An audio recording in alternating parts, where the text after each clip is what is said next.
Hi, you're on the Retelling Films channel, and this is a retelling of the movie The Mill.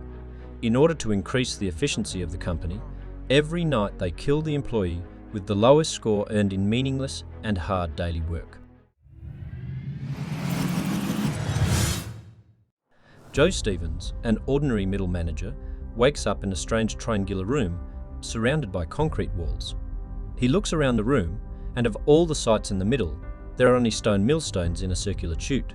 Joe knocks on an iron door nearby, asking for clarification of the mystery of the location, but there is only silence. Suddenly, there are voices of colleagues from the neighbouring concrete rooms who ask him to shut up with not very polite words. Only one fellow in distress, who is next door, through the ventilation grate, decided to explain that Joe was injected with drugs before being brought here, and now he's going to have some difficult days ahead of him. When the interlocutor goes to work, Joe is like a parkourist trying to climb out through the wall. No matter how hard he tries, it doesn't work.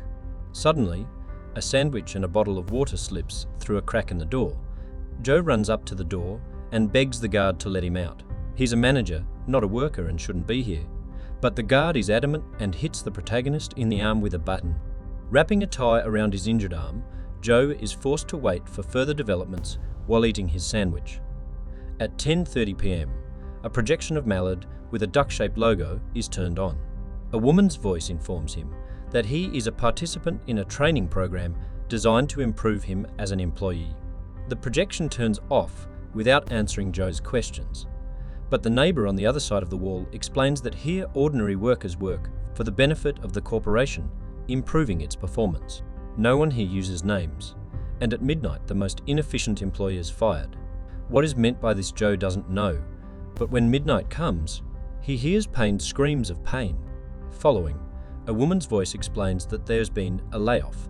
In the morning, a neighbour tells him that this is the company's way of motivating subordinates to try harder rather than working for a guaranteed paycheck. When the next food distribution begins, the guard at the door warns that the cell should always be clean.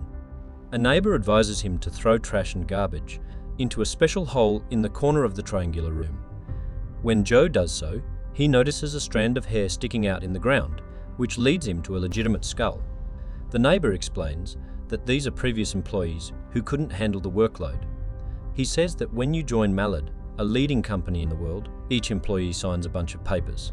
Thanks to these papers, the company can do whatever it wants with them, including such training.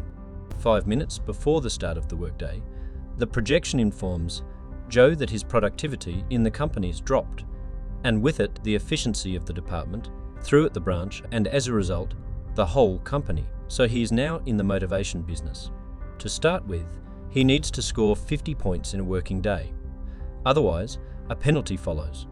1 point is awarded for a full revolution of the stone disc. At midnight, the worker with the minimum number of points is fired.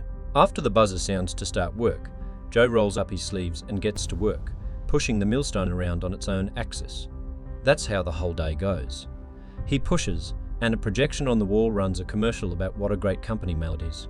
At 10 o'clock in the evening, when the job is over, Joe's score is 100 points, twice the norm. He goes to bed, trying to ignore the nightly screams of the woman is firing. In the morning, the manager discusses with his neighbour the daily score. The neighbour warns him not to say how many points he has earned during the day, for then it is enough for the opponent to score 1 point more. Joe then talks about his pregnant wife. They are expecting their firstborn. Finally, the neighbour warns him that if Joe tries hard, the company will not reward him, but will simply raise his daily rate of points, all for the good of the company.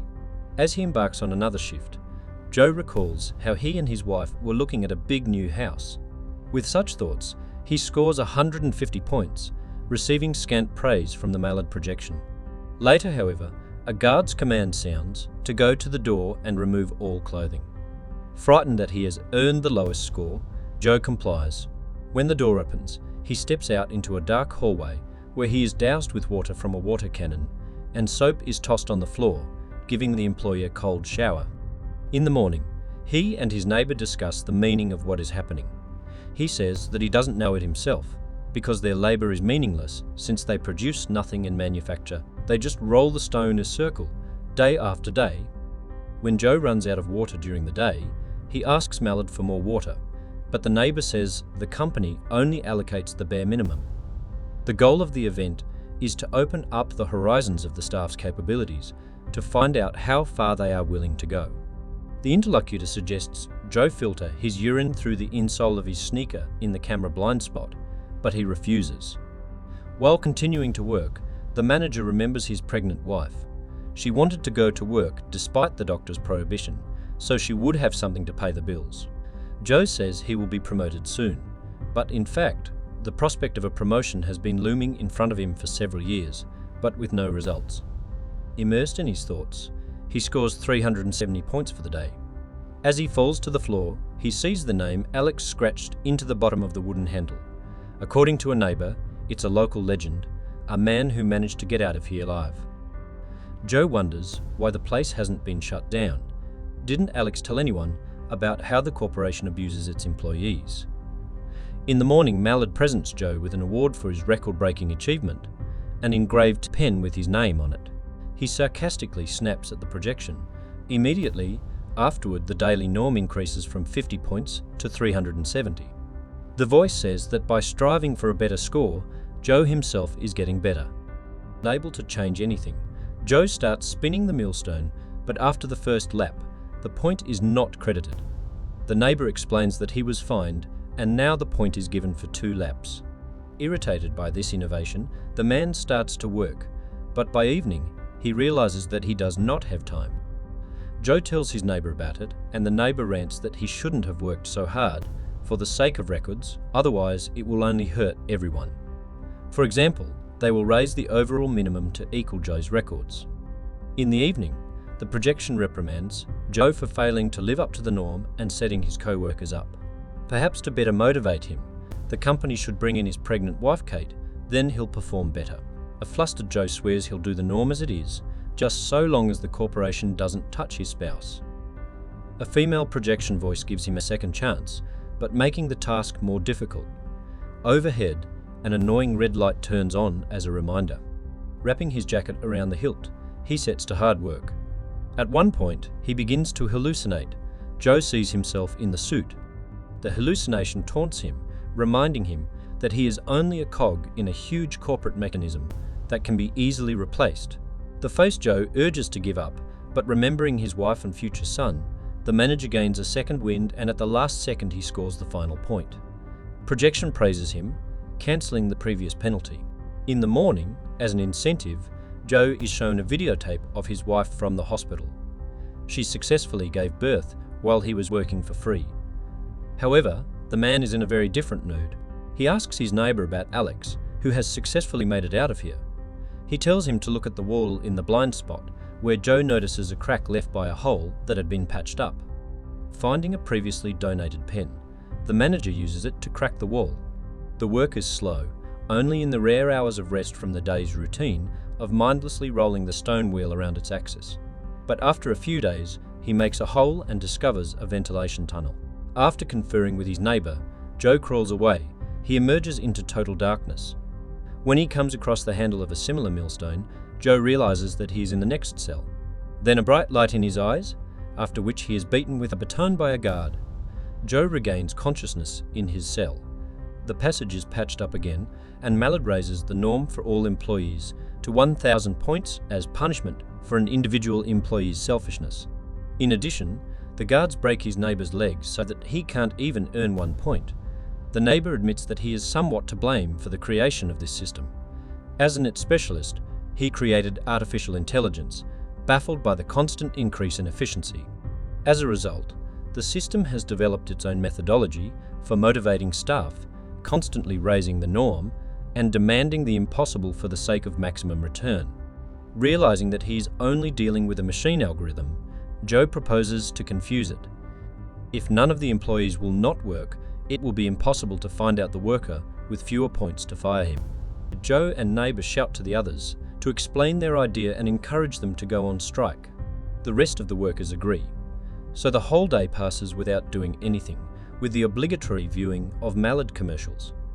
But a few minutes before the end of the day, the voice explains that the system is protected against such incidents. All employees with 0 points will be fired. Disappointed workers. they start spinning the millstones. A neighbour convinces Joe to follow their example, otherwise he will die. He himself, because of the fracture, cannot even stand up.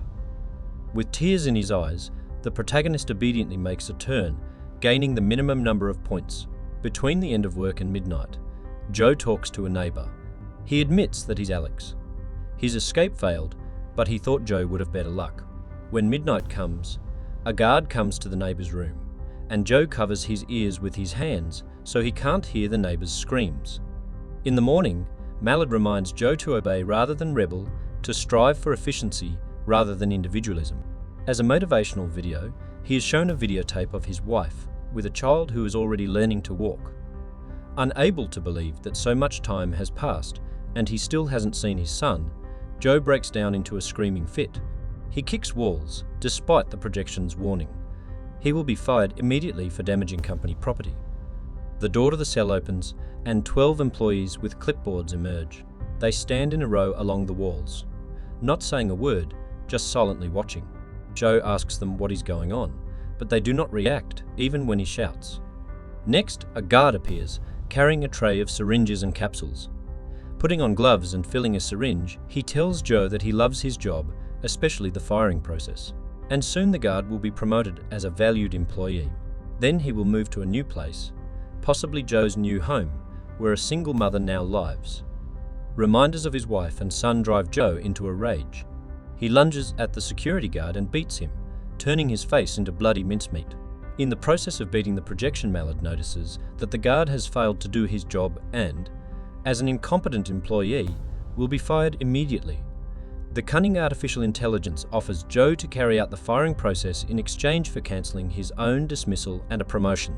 However, the protagonist suddenly stops, looking at his bloody fists and what he has done with them. Not wanting to stoop to the level of an unquestioning slave, Joe gets up off the beaten guard, yells that he will not obey, and in general he is leaving. The frame changes. Joe in a suit is sitting at a desk with sensors connected to his head in a room full of similar employees. His eyes open and he doesn't realize where he is. His handler, a man with the face of a security guard, approaches him and tells him that Joe has successfully completed a training program and has earned a promotion. He clarifies that there is a side effect from the program.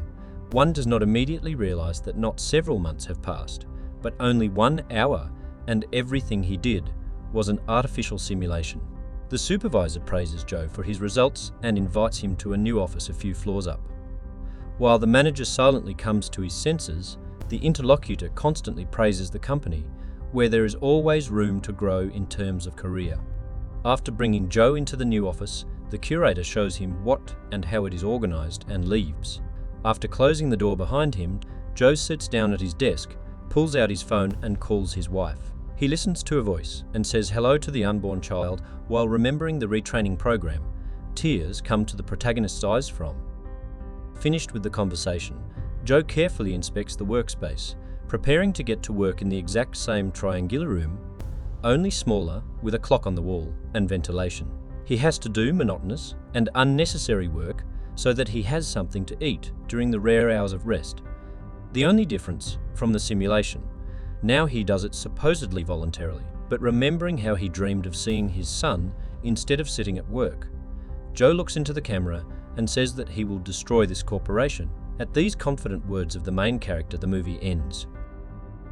What do you think about this movie? Write your opinion in the comments. I will be very interesting to read. If you liked the video, then put likes and subscribe to the channel so you will not miss the release of new videos. See you soon.